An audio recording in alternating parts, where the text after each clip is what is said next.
Well, now we come to our third guest, Dr. Raphael Lemkin, who is professor of law at Yale University and specializing in teaching matters about the United Nations. Dr. Lemkin is the man who created the word genocide and really has fought this thing from long, long ago. Dr. Lemkin, could you give us a little background on how you came to be interested in this genocide fight originally?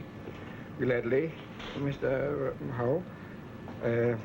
It leads me very far back to my childhood. Everybody has sentimental memories from childhood, and everybody has a book he loved most. One of my inspirations in this field was a book by Sienkiewicz, Quo Vadis, which described the terrible sufferings of early Christians. Later on, I became interested in genocide because it happened so many times. It happened to the Armenians, and after the Armenians got a very rough deal at the Versailles Conference because the criminals who were guilty of genocide were not punished. You know that they have organized a terroristic organization, which took justice in their own hands. The trial of Talat Pasha in 1921 in Berlin is very instructive. A man whose mother was killed in a genocide case of killed Talat Pasha, and he told to the court that he did it because his mother came in his sleep and incited him many times. Here is the murder of your mother, you don't do a thing about it. And so he committed a crime. So you see, as a lawyer, I thought that a crime should not be punished by the victims, but should be punished by court, by international law. And you took it up then again when Hitler came to power in Germany, didn't you? Correct, in 1933, and there was another big case of genocide that which interested me, a big case in Near East, and I'd like to mention the country. There are two cases in 1933, and then I said to myself, now being a lawyer, I'm going to do something about it.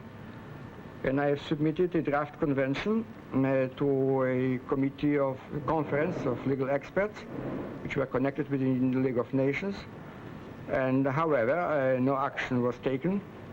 And then, however, but Hitler took action, and that precipitated conscience of the world to do something about it. You had to wait till the United Nations was established to get the action that has finally resulted, didn't you? I would say partially something was done about it in London when I was advisor into the American prosecutor, and we wrote in the genocide charge in the Nuremberg indictment.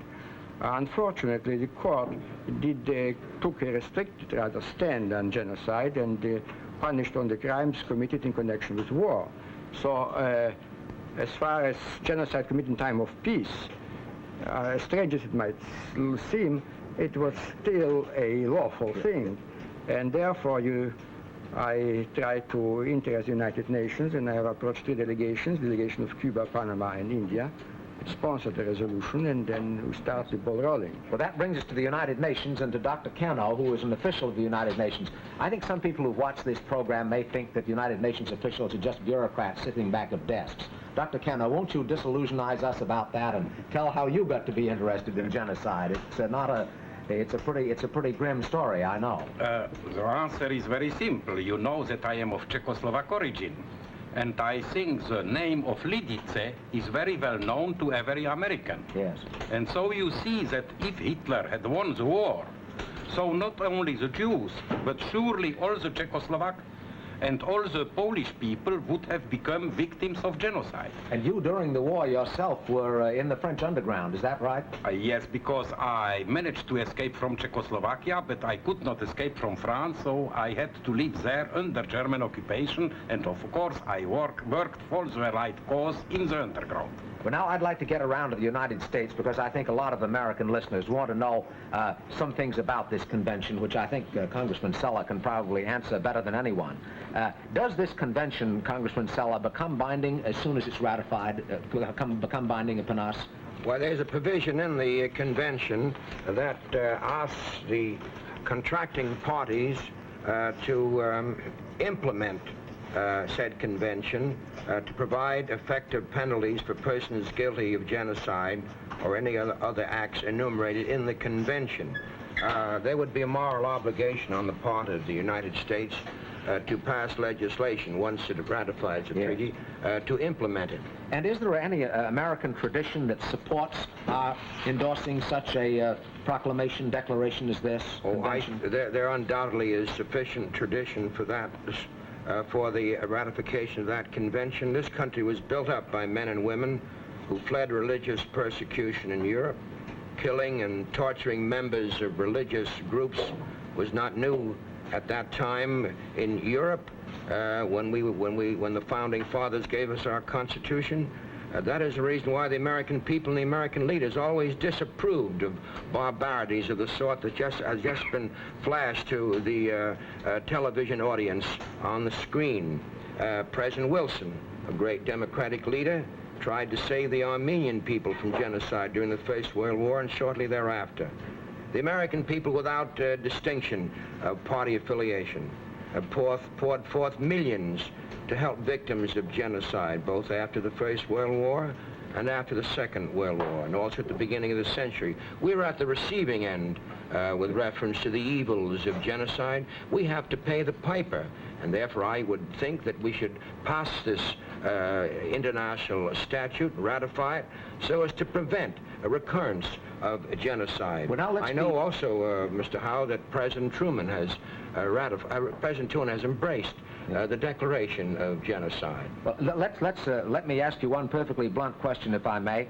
How do you think some of the Southern Democrats are going to feel about this? Will they feel that this is going to be used as another weapon against lynching and the treatment of Negroes in the South and all that foreigners will come meddling into their affairs? Well, attempts will be made to give them that impression, but as I read the convention and the history of the convention, there is no intention to make, for example, lynching a crime of genocide. Genocide is that which is directed against a people or an ethnic group. Of the whole people, isn't that it? In whole or in part, yes. But that is not involved in the crime of lynching. And I hope that the Southern senators and the Southern members of the House will get sufficient enlightenment on that score. How about the American Bar Association? They've been urging us to go a bit slow. What's the angle on that? Why are they taking that attitude? Well, I'm not sufficiently clear in mind as to what's underlying the American Bar Association's attitude. I don't think they say dogmatically that they're opposed to the convention. They asked for mature reflection and an extended time for study. Now, that may be a dodge and a stall, I don't know, and it may be a facade to cover absolute opposition. But if that is the case, it is just the old strain of isolationism that's running through the confines of the Bar Association. Do you think that this convention should have more teeth in it than it has in its present form? I think the convention has got a good deal of teeth in it, but I still think that it would be well for the United States, once it ratifies it, or once other nations ratify it, to adopt implementing statutes. How do you feel about that, Professor Lemkin, about the teeth in the convention? Do you feel that it's strong enough now in its present form? I would say it's strong enough. An international treaty must be made in such a way it's acceptable to the entire world. It's not unilateral business. So 57 nations have transacted. And you have a number of very important provisions, like a provision about extradition, a provision about the obligation to punish by domestic courts, and then the very essential provision of supervising the implementation of the convention by the World Court of Justice in The Hague. And now the authors of the convention didn't want to run into new institutions. They wanted to use existing institutions, familiar to the entire world, so as to make the acceptance of the convention more easy. Well, now, Dr. Cano, you were there when the convention was finally passed 55-0. Will you just say a little about the significance of that extraordinary vote? I was very much gratified that on this important question, unanimity was obtained in the Paris Assembly, and that there was no East-West division. And among the first 21 signatories, You have not only the United States, but you have, for instance, Yugoslavia. So you see, it was really the unanimous wish of the Assembly. And Representative Sell, I think we're going to have a North-South division on this. Well, I hope there'll be none. As I said before, if this matter is properly debated and a real intelligence is brought to bear upon the subject, there should be no rift. And I do hope for an overwhelming vote in both houses if the agreement method is used, or in the Senate if the treaty method. Thanks very much to all our three guests, Dr. Lemkin, Dr. Cano, and Representative Seller, for taking part in this discussion of the problems of genocide.